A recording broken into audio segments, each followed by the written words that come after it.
এই টাইপের অঙ্ক পরীক্ষায় বারবার আসে।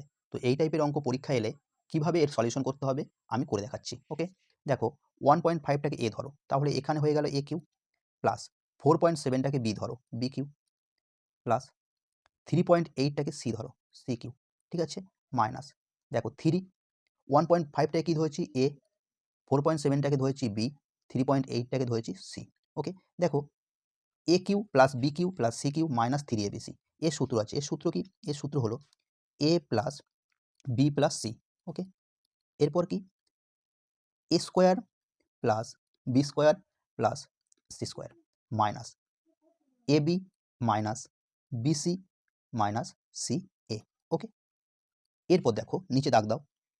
ঠিক আছে, এরপর দেখো 1.5টাকে কী ধরেছি এ, তাহলে এ স্কোয়ার হলো, প্লাস 4.7টাকে কী ধরেছি বি, তাহলে বি স্কোয়ার, এটাকে বি ধরেছি বি স্কোয়ার, 3.8টাকে সি ধরেছি সি স্কোয়ার, তাহলে A square B square C square.